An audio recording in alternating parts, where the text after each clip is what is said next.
లేకుంటే మేము ఇక్కడ నుంచి చనిపోవడానికైనా సిద్ధమే, మేము ఇక్కడ నుంచి చనిపోవడానికైనా సిద్ధమే. సుదర్శన్ రెడ్డి సార్కి మినిస్ట్రీ సిద్ధమే, సుదర్శన్ రెడ్డి సార్కి మినిస్ట్రీ వెంటనే, సుదర్శన్ రెడ్డి సార్కి వెంటనే, సుదర్శన్ రెడ్డి సార్కి వెంటనే.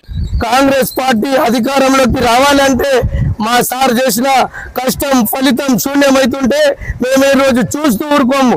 మేము కాంగ్రెస్ కార్యకర్తలమే, కాంగ్రెస్ కి బలం ఉన్నోళ్ళమే. కానీ మా కాంగ్రెస్ కి ఈరోజు అన్యాయం జరుగుతుంది మా సార్కి. కాబట్టి మేము ఈరోజు దేనికైనా సిద్ధం, ఆత్మహత్య చేసుకోవడానికైనా సిద్ధం.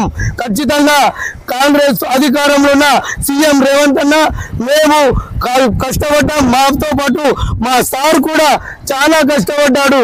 కాబట్టి ఖచ్చితంగా మంత్రి పదవి ఇస్తానని హామీ ఇచ్చే వరకు మేము ట్యాంక్ పదవి ఉంటాం, లేకపోతే మేము ఆత్మహత్య చేసుకోవడానికైనా సిద్ధమని తెలియజేస్తున్నా.